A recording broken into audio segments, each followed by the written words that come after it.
আমরা আগের দিন দেখেছিলাম যে দুটো বিন্দু আধানকে যদি পাশাপাশি রাখা হয় তাহলে তারা হয় তাদেরকে পরস্পরকে আকর্ষণ করে কিংবা পরস্পরকে বিকর্ষণ করে। অর্থাৎ যদি দুটো আধান সমজাতীয় হয় তাহলে তারা পরস্পরকে বিকর্ষণ করবে, এবং যদি আধান দুটো বিষমজাতীয় হয় তারা তারা পরস্পরকে আকর্ষণ করবে।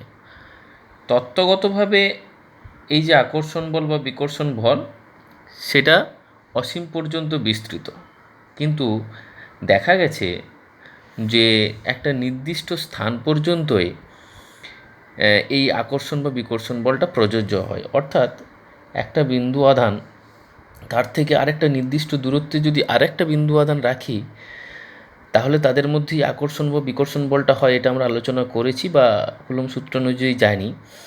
এখন একটা বিন্দু আধানের থেকে কত নির্দিষ্ট দূরত্বে আরেকটা বিন্দু আধান রাখলে তবে তাদের মধ্যে আকর্ষণ বল বা বিকর্ষণ বল হবে, সেটা তত্ত্বগতভাবে অসীম পর্যন্ত ধরা হলেও এই অঞ্চলটা কিন্তু একটা নির্দিষ্ট জায়গা পর্যন্তই সীমাবদ্ধ।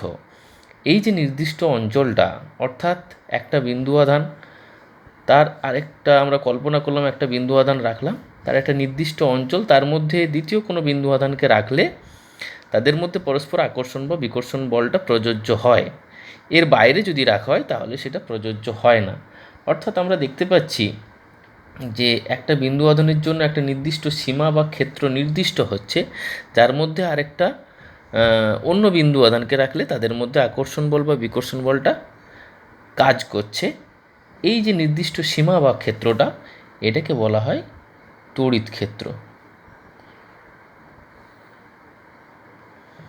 অর্থাৎ কোনো তড়িৎ আধানের পাশে যতটা অঞ্চল জুড়ে তার আকর্ষণ বল বা বিকর্ষণ বলটা কাজ করে, বা তড়িৎ আধানটির চারিদিকে যতটা অঞ্চলের মধ্যে দ্বিতীয় আরও একটা কোনো আধান রাখলে তার উপরে কোনো আকর্ষণ বল বা বিকর্ষণ বল কাজ করে, সেই অঞ্চলটাকেই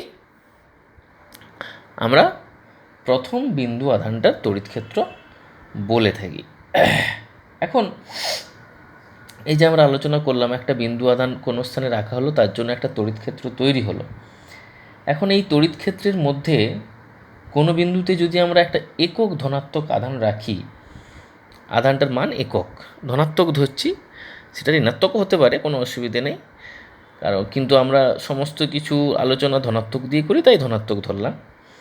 কোনো একটা একক ধনাত্মক আধানকে যদি রাখি তাহলে এই ধনাত্মক আধানটার উপরে এই আধানটার যতটা পরিমাণ আকর্ষণ বল বা বিকর্ষণ বল কাজ করবে সেটাই হলো এই বিন্দু আধানের তড়িৎ ক্ষেত্রের প্রাবল্য বা তীব্রতা। কেমন? বা আমরা সেটাকে তড়িৎ ক্ষেত্রের ক্ষেত্র প্রাবল্যও বলে থাকি। অর্থাৎ তড়িৎ ক্ষেত্রের কোনো বিন্দুতে একটা একক ধনাত্মক আধান রাখলে ওই আধানটি যে বল অনুভব করে তাকে ওই বিন্দুতে তড়িৎ ক্ষেত্রের ক্ষেত্র প্রাবল্য বা তীব্রতা বলা হয়। তাহলে এটার ক্ষেত্রেই যদি দেখি, এটা কিউ একটি আধান, এর জন্য এখানে একটি তড়িৎ ক্ষেত্র তৈরি হলো। এখানে আমরা একটি একক ধনাত্মক আধান রাখলাম, তাহলে এই একক ধনাত্মক আধানটির জন্য এখানে ক্ষেত্র প্রাবল্য কত হবে? ইকুয়ালস টু কিউ ইন্টু 1 এদের মধ্যবর্তী দূরত্ব যদি আর হয় কে আর স্কোয়ার। অর্থাৎ আমরা ধরলাম কি কে তড়িৎভেদ্যতা বিশিষ্ট কোনো একটা মাধ্যমে একটি কিউ আধান রাখা হয়েছে, তার জন্য এখানে একটি তড়িৎ ক্ষেত্র তৈরি হয়েছে। আর এই কিউ আধান থেকে আর দূরত্বে এখানে যদি একটা একক ধনাত্মক আধান রাখা হয় তাহলে তার জন্য ক্ষেত্র প্রাবল্য কত? ইকুয়ালস টু কুলম্ব সূত্র অনুযায়ী Q1 Q2 by k r square.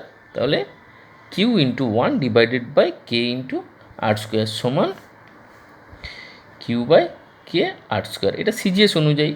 যদি এসআই হয় তাহলে 1/4 pi q by r square. যদি শূন্য মাধ্যম হয় তাহলে এটা হবে কিউ বাই আর স্কোয়ার, আর এটা হবে 1/4 পাই আর স্কোয়ার। শূন্য মাধ্যম হলে এখানে এপসাইলন 0, শূন্য মাধ্যম হলে এখানে কে ইকুয়ালস টু 1, তাই কিউ বাই আর স্কোয়ার। এখন এখানে যেহেতু আকর্ষণ বল বা বিকর্ষণ বল কাজ করছে, তাই তড়িৎ ক্ষেত্রের ক্ষেত্র প্রাবল্য একটি ভেক্টর রাশি, এবং এর মানটা কোন দিকে হবে? এই আধানটির ওপরে যেদিকে বল প্রযুক্ত হবে ওই বলের অভিমুখটাই হলো ক্ষেত্র প্রাবল্যের অভিমুখ। ধরো এইটা একটা ধনাত্মক বিন্দু আধান, তাহলে এই ধনাত্মক বিন্দু আধান এখানে একটা একক ধনাত্মক আধান রাখা হলো, তাহলে এই একক ধনাত্মক আধান দুটো যেহেতু ধনাত্মক, তাহলে এর উপরে বলটা কোন দিকে প্রযোজ্য হবে? এই বরাবর বিকর্ষণ হবে। তাহলে এর উপরে বিকর্ষণ বল, এইটাই হলো তড়িৎ ক্ষেত্রে ক্ষেত্র প্রাবল্যের অভিমুখ। এখন এইটা যদি ঋণাত্মক আধান হতো, তাহলে একক ধনাত্মক আধান তার জন্য কোন দিকে বল প্রযুক্ত হতো? ওই বরাবর।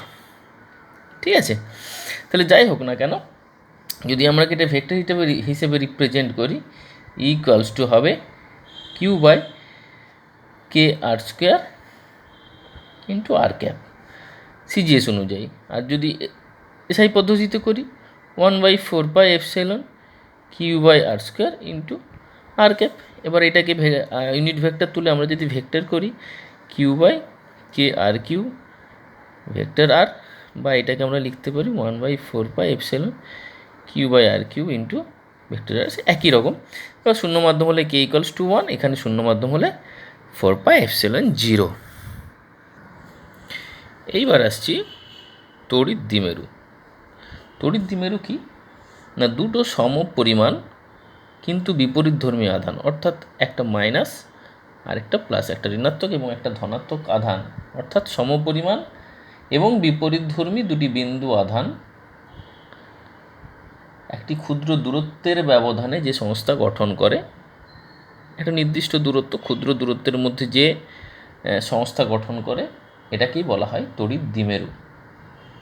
এবং এই তড়িৎ দ্বিমেরু যে কোনো একটা আধান এবং তাদের মধ্যবর্তী দূরত্বের গুণফল, আমরা যদি ধরে নিই এদের মধ্যবর্তী দূরত্ব 2l, তাহলে যে কোনো একটা আধান কিউ এবং এদের মধ্যবর্তী দূরত্ব 2l, এই দুইয়ের যা গুণফল, এটাকে বলা হয় দ্বিমেরু ভ্রামক। আমরা যদি এটাকে ভেক্টর হিসেবে লিখি, v equals to 2 into q into l, এবং এর অভিমুখটা সবসময় ঋণাত্মক থেকে ধনাত্মকের দিকে হয়, অর্থাৎ দ্বিমেরু ভ্রামকের অভিমুখ সবসময় ঋণাত্মক আধান থেকে ধনাত্মক আধানের অভিমুখে। তাহলে আরেকবার বলা যাক, দুটো সমপরিমাণ কিন্তু বিপরীতধর্মী আধান একটি ক্ষুদ্র দূরত্বের ব্যবধানে থেকে যে সংস্থা গঠন করে, সেটা হলো তড়িৎ দ্বিমেরু।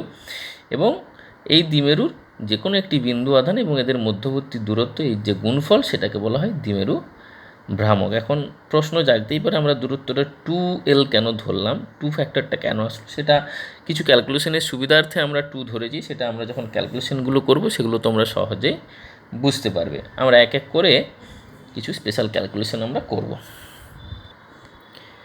তাহলে আমরা এক এক করে ক্যালকুলেশনগুলো করি। প্রথমে আসছি, দ্বিমেরুর অক্ষের উপরে অবস্থিত কোনো বিন্দুতে ক্ষেত্র প্রাবল্য কত হয় সেটা আমরা নির্ণয় করব। আচ্ছা, এই বিষয়ে প্রসঙ্গত আরেকটা জিনিস বলা যাক। আমরা যখন এখানে তড়িৎ ক্ষেত্র আলোচনা করেছিলাম, সেখানে বলেছিলাম একটা বিন্দু আধান, তার জন্য এখানে তড়িৎ ক্ষেত্র তৈরি হচ্ছে, এবং সেই তড়িৎ ক্ষেত্রের মধ্যে একটা একক ধনাত্মক আধানের ওপর যতটা বল প্রযুক্ত হয় সেটা ক্ষেত্র প্রাবল্য, এটা আমরা বলেছি। এখন এই যে আমরা বললাম একটা বিন্দু আধানের জন্য তড়িৎ ক্ষেত্র তৈরি হচ্ছে, সেটা কিন্তু সবসময় একটা বিন্দু আধানের জন্য নাও হতে পারে, একাধিক বিন্দু আধানের জন্য একটা তড়িৎ ক্ষেত্র তৈরি হতে পারে। সেক্ষেত্রে ওই একাধিক বিন্দু আধানের জন্য সৃষ্ট তড়িৎ ক্ষেত্রের কোনো বিন্দুতে আমরা যদি ক্ষেত্র প্রাবল্য নির্ণয় করতে চাই, তাহলে আমাদের একটা জিনিস মনে রাখতে হবে, আমরা এখানে ধরে নিলাম এখানে বেশ কয়েকটি বিন্দু আধান রয়েছে, তাহলে এই বিন্দু আধানের জন্য তৈরি একটা তড়িৎ ক্ষেত্রে এখানে যদি আমরা ক্ষেত্র প্রাবল্য নির্ণয় করতে চাই, উপায় কি? খুব সহজ উপায়। আমরা প্রত্যেকটা বিন্দু আধানের জন্য এখানে ক্ষেত্র প্রাবল্য কত হবে নির্ণয় করব, এর জন্য কত হবে, এর জন্য কত হবে, এর জন্য কত হবে, এর জন্য, প্রত্যেকটা বিন্দু আধানের জন্য এখানে ক্ষেত্র প্রাবল্য কত হবে নির্ণয় করব, তারপর তাদের ভেক্টর সামেশন করব। আর কোনো অসুবিধা নেই, তাদের লব্ধি নিয়ে নেব, কেমন? অর্থাৎ প্রত্যেকটা বিন্দু আধানের জন্য এখানে কতটা ক্ষেত্র প্রাবল্য হবে সেটা নির্ণয় করে তারপর সেটার ভেক্টর সামেশন, আর কোনো অসুবিধা নেই। তাহলে এই ক্ষেত্রেও তাই আমরা করব। মনে করা যাক মাইনাস কিউ প্লাস কিউ, এদের মধ্যবর্তী দূরত্ব 2l, দুটো বিন্দু আধান নির্দিষ্ট 2l দূরত্বে, আমরা ধরলাম এই দুটো পয়েন্ট এ এবং বি, এদের মধ্যবর্তী দূরত্ব 2l। আমরা ধরছি এর মধ্যবিন্দু থেকে আর দূরত্বে, অর্থাৎ এখান থেকে এই দূরত্বটা ধরলাম আর, এটা পি বিন্দু। এখানে কোনো একটা বিন্দুতে ক্ষেত্র প্রাবল্য কত হয় আমাদের নির্ণয় করতে হবে।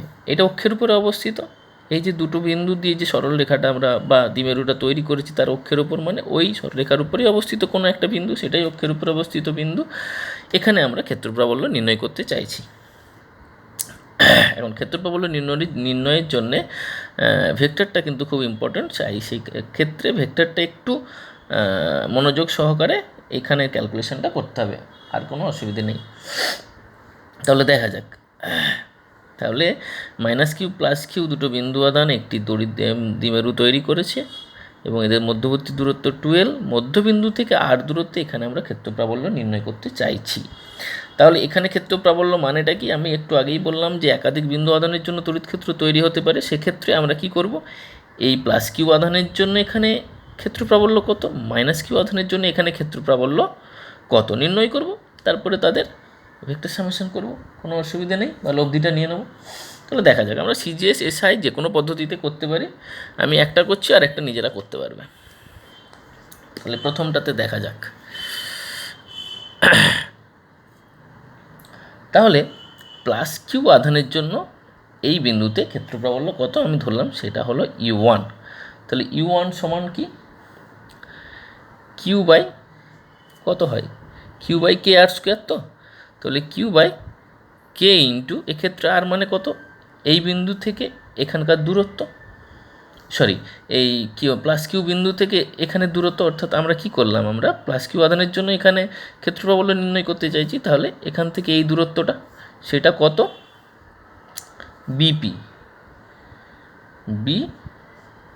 এবং এর অভিমুখ কোন দিকে, এটা ধনাত্মক আধান আর এটা একক ধনাত্মক আধান, তাহলে এক্ষেত্রে অভিমুখ হবে এই বরাবর। তাহলে আমরা এখানে লিখব না, এখানে লিখব অভিমুখ হচ্ছে bp বরাবর বা ওপি বরাবর। এখানে যদি এটাকে ও বিন্দু দিই, এটা ওপি বরাবর, যা খুশি লিখতে পারি, কোনো অসুবিধে নেই। তাহলে U1 সমান q/k ইন্টু bp² এবং এর অভিমুখ হচ্ছে bp বরাবর। তাহলে সমান q/k ইন্টু bp মানে কত, এখান থেকে এই দূরত্বটা আর, এটা যদি পুরোটা 2l হয়, এটাও l এটাও l, তাহলে এখান থেকে এটা l, এই পুরোটা r, তাহলে এটা কত, r - l² এবং অভিমুখ হচ্ছে bp বরাবর। এবার -q আধানের জন্য এইখানে তড়িৎ ক্ষেত্রের ক্ষেত্র প্রাবল্য কত হবে, একই রকম আমরা ধরলাম E2 = q/k ইন্টু ap² এবং এক্ষেত্রে অভিমুখ কোন বরাবর হবে, যেহেতু এটা ঋণাত্মক আধান তাই একে আকর্ষণ করবে, অর্থাৎ এক্ষেত্রে অভিমুখ এই বরাবর, অর্থাৎ PA বরাবর। সমান আমরা লিখতে পারি q/k ইন্টু AP। ক্ষেত্রে কত, AP মানে এখান থেকে এতটা, এখান থেকে এটা হলো l, এখান থেকে এটা হলো r, তাহলে এটা কত হলো r + l² এবং অভিমুখ PA বরাবর। খেয়াল করে দেখো, E2-র অভিমুখ P1 বরাবর, PA বরাবর, এই বরাবর E2, এবং E1-এর অভিমুখ দেখলাম আমরা কি, BP বরাবর, এই বরাবর হচ্ছে E1। তাহলে E1 এবং E2 পরস্পরের বিপরীতমুখী হওয়ায় এদের লব্ধিটা কি হবে, লব্ধিটা বিয়োগ হবে ন্যাচারালি। অ্যাকচুয়ালি বিয়োগ হবে বলতে কি, ভেক্টরের যোগই হয়, কিন্তু ডিরেকশনটার জন্য প্লাস ও মাইনাস হয়ে গিয়ে মাইনাস হয়ে যায়। অর্থাৎ আমরা লিখতে পারি, আমরা লিখলাম E1 - E2। কেন E1 - E2 লিখলাম, লব্ধি বিয়োগটা কি, বড় থেকে ছোট সেটার অভিমুখ হয়, তো এক্ষেত্রে বড় কোনটা, r - নিচে কি q/k r - l² একটা ছিল। E1 সমান কত পেয়েছিলাম আমরা, q/k r -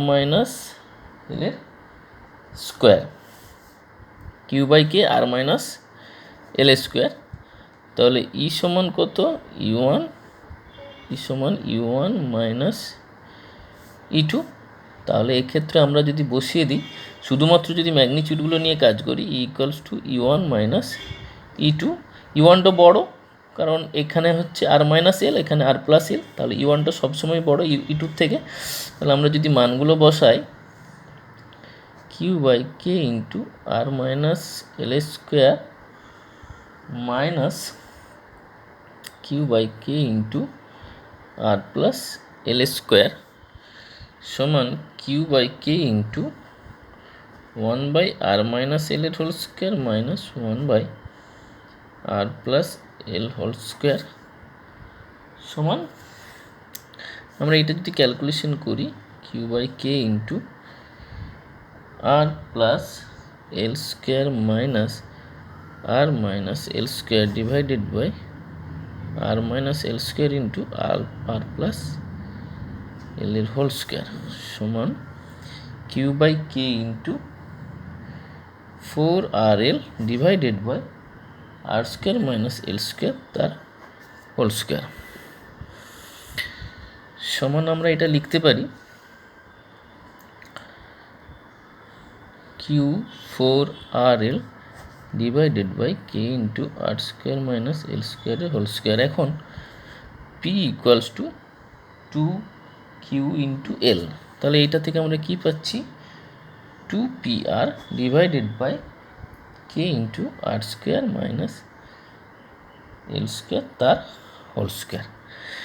এটা আমরা সিজিএস ধরেছি তাই কে লিখেছি, যদি আমরা এসআইতে করতাম তাহলে 1/4πε হতো, যদি শূন্য মাধ্যম হতো তাহলে এখানে কে থাকতো না সিজিএসে, আর যদি শূন্য মাধ্যম এসআইতে হতো তাহলে 1/4πε জিরো হতো, 1/4πε0, আর বাকি সব কিছু এক, কোনো অসুবিধে নেই।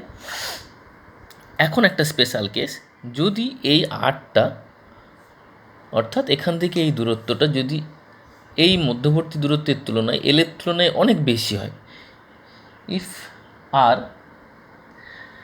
মাছ গ্রেটার দেন এল, তাহলে এদের স্কোয়ারটা আরও বড় হবে এল স্কোয়ারের তুলনায়, সেক্ষেত্রে আমরা এল স্কোয়ারটাকে নেগলেক্ট করতে পারি। আমরা তখন লিখতে পারি এটা সমান 2PR by k into r to the power 4 সমান 2P by k into r cube. এটা হলো সিজিএসে। যদি এসআই পদ্ধতিতে হয় তাহলে 2P/4πε ইন্টু আর কিউ, অর্থাৎ তড়িৎ দ্বিমেরুর অক্ষের উপর অবস্থিত কোনো বিন্দুতে ক্ষেত্র প্রাবল্য এটা। যার যদি আবার বললাম, যদি শূন্য মাধ্যম হয় এখানে K1, আর যদি শূন্য মাধ্যম এসআই হয় তাহলে এখানে হবে 4πε0।